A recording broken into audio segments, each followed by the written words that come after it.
Hey gang, it's Jeff with missionmusician.com, and today I want to talk about low end, and specifically the low end of your mix and how to check it and make sure that it is not out of whack, so to speak. And so basically the low end is the foundation of most modern genres of music: hip hop, dance, EDM, modern rock, alternative rock.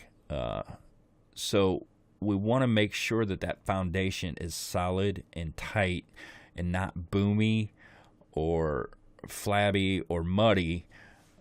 And a lot of new mixers want to grab an EQ on a bass and just start boosting the bass or start boosting the low frequencies. Same thing on a kick drum. Grab an EQ and you think, oh, this is a low end, so it needs to be boosted. Well, that's not the case most of the time. If you just remove some mud from the kick drum, you'll reveal the low end. It's a low end instrument, so it records it. When you hit it, it produces low end frequencies. So you don't necessarily need to add EQ down there. You're better off scooping some mid stuff away. Now, that's not to say that you never do that, because I certainly have added 60 hertz to a kick drum. Not much, but a little. I enhanced it a little bit. And then again, that's going to depend on the genre of music. Now, hip hop and dance and even EDM, you may really want to add a lot down there. But I don't mix in those styles too much. So I want to show you how an easy way to check your low end, and we are going to be using reference tracks. And so I like to do this trick in two phases of making an album. And the first phase, and the most important phase in my opinion, is the mixing phase. And the reason why it's more important to do it in that phase is because it's more easily corrected. Okay, what I have open here is a mastering session, so I'm hoping like crazy that the low end was mixed okay, because I can't remember if I used this trick when I mixed this song. So I guess we're going to find out together. And so when you use it in the mixing phase, when you use this little trick in the mixing phase, well, you can go and you can adjust the low end instruments. When you use it in the mastering phase, you really can't do that. The only thing you can do to try to fix it is very, very tiny EQ moves and maybe some multi-band compression. So that's why it's important to get it right in the mixing phase and use this trick more in the mixing phase than in the mastering phase. Now, unfortunately, I've got to show it here in the mastering phase because I don't have a mix session open at the moment. I've got a lot of mixes in various stages. So what I would recommend you to do is finish your mix, and before you bounce it down to master it, try this little trick. And you're probably going, stop talking, show me the trick. Okay, well, it's not a mind-blowing trick, believe me. It's actually a really rather simple caveman trick. All we're doing is taking a whoops, I moved the wrong thing here. Oh, I'm going crazy. Sorry about that. We're taking an EQ and putting a low pass filter on it and rolling it down. And I like to check in three spots. I like to check in 150, and then I'll roll it down to 100, and then I'll roll it down to 60. And those are the three spots that I like to check it in.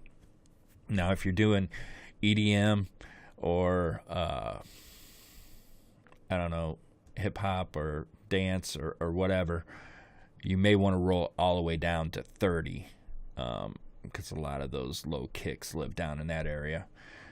Excuse me.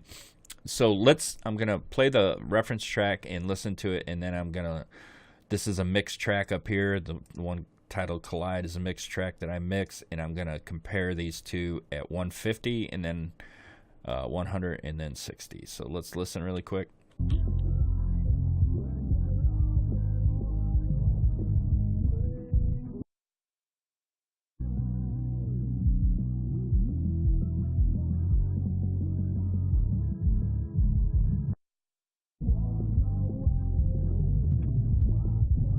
Okay. So I'm noticing at 150 that my mix is not sounding as good as the reference track. It's sounding a little bit muddy. So I may have to poke around with a very tight cue and find some frequency to kind of get rid of that mud. So that's what it's telling me in the 150 range. And it's obvious that I did not check this before I bounced it down to the mastering. So let's roll down to 100 hertz. Or somewhere around 100. That's fine. All right, and let's listen to the reference.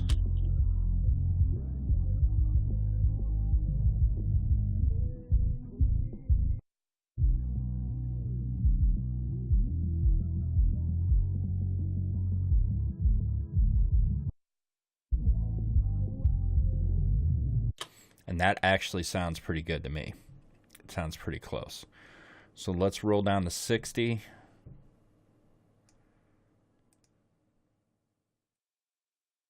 And let's check it here.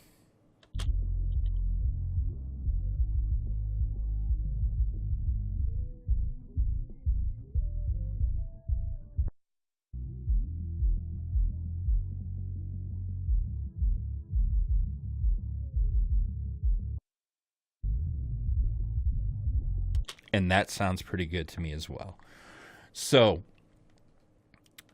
this is a simple trick that you can do to make sure, like I showed you in the first example at 150 hertz, my mix was muddier and a little bit looser than the reference track. So in the mastering phase, there's the only thing that I can really do is look for a couple of tiny EQ tweaks to make to try to clear it up, and then I could use some multiband compression to tighten up the low end in the 150 and below range.